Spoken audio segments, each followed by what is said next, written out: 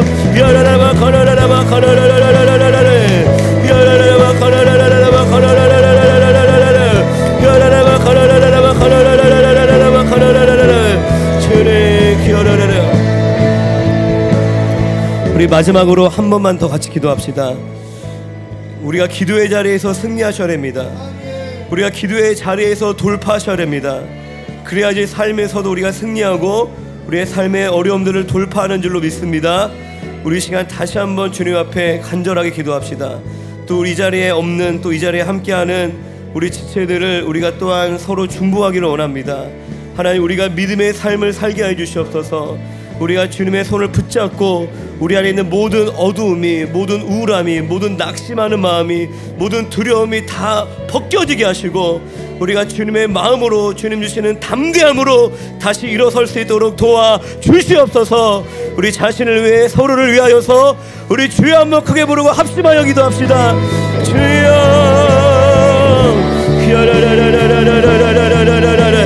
너는 내게 부르짖으라 내가 내게 응답하겠고 네가 알지 못하는 크고 은밀한 일을 내게 보이리라.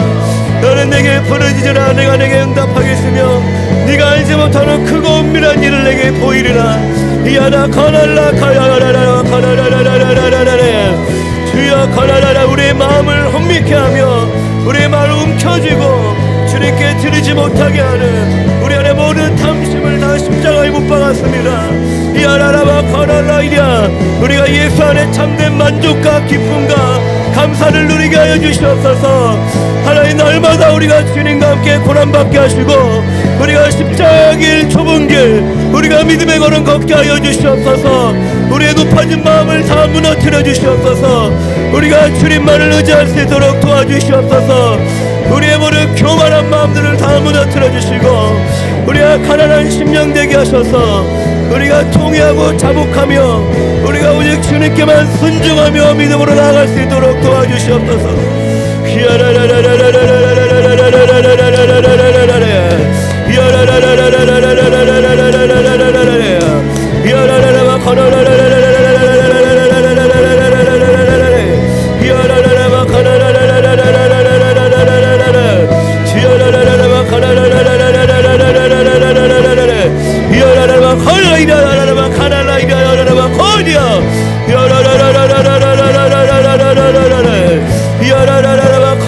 주여 주여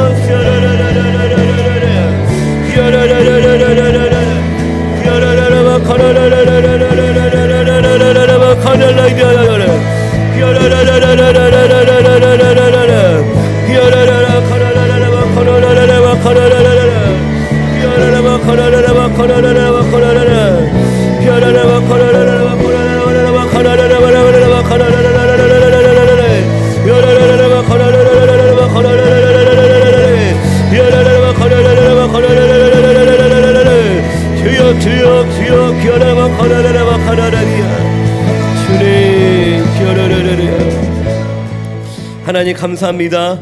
우리에게 허락하신 이 작은 어려움을 통하여서 우리를 단련하시고 우리가 정금과 같이 나아가게 하실 줄로 믿습니다. 하나님, 우리 한 사람 한 사람을 간증의 사람 되게 하여 주시옵소서. 살아계신 하나님을 높이며 하나님이 하신 일을 찬양하고 증거하는 하나님 그러한 입술 되게 하여 주시옵소서. 나의 눈에 보이는 환경과 현실의 상황에 우리가 지배받지 않게 하시고 살아계신 하나님의 말씀을 우리가 의지하여 우리가 믿음으로 나아갈 수 있도록 도와주시옵소서. 그런즉 너희는 먼저 그의 나라와 의를 구하라. 그리하며 이 모든 것을 너희에게 더하신다라는 하나님의 말씀이 생명이고 진리여오니 우리가 하나님의 나라와 그 뜻을 구하며 우리의 이 연약하고 불의한 삶을 주님 앞에 헌신하며 나아가노니 하나님 저희들을 사용하시고 우리의 삶을 돌봐주시고 우리의 삶을 회복시켜 주시옵소서. 감사드립니다. 이 모든 말씀 살아계신 우리 구주 예수 그리스도 이름으로 기도드립니다. 아멘.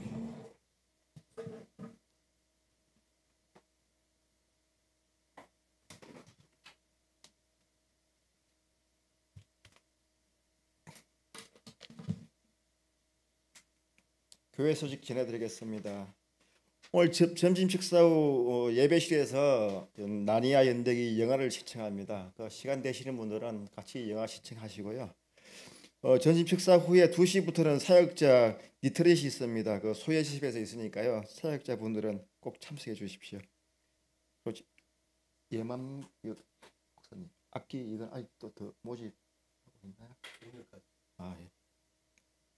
그 예만 악기 교실에서 워십 기타, 워십 드림, 워십 건반 지금 아직도 오늘까지 지금 회원을 모집하고 있습니다. 주위에 분 뭐 배우고 싶으신 분들을 뭐 초대해도 됩니다. 그럼 그분들은 월 회비가 5만 원이고요. 또 우리 교인분들은 월 3만 원입니다. 그리고 지금 각 반마다 강사님들이 있습니다. 주부에 보시면은 거기에 강사님들 직접 이제 등록을 하시면 됩니다. 예.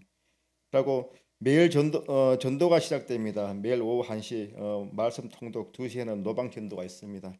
전도에 꼭 많이 참석해 주시기 바랍니다. 헌금하겠습니다. 내게 있는 모든 것을 아낌없이 드리네. 사랑하고 의지하며 주만 따라 살리라. 주께 드리네.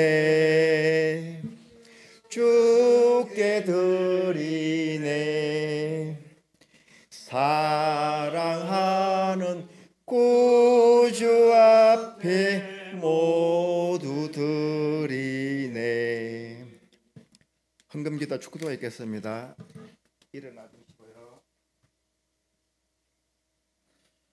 추가 광고 하나 더 드리면, 제가 카톡방에 올려드렸는데 이제 교회 이름이 새겨진 다이어리를 이렇게 구매하려고 하는데, 혹시 이제 필요하신 분이 있으시면 오늘까지 말씀을 해주시기 바랍니다. 기도하겠습니다.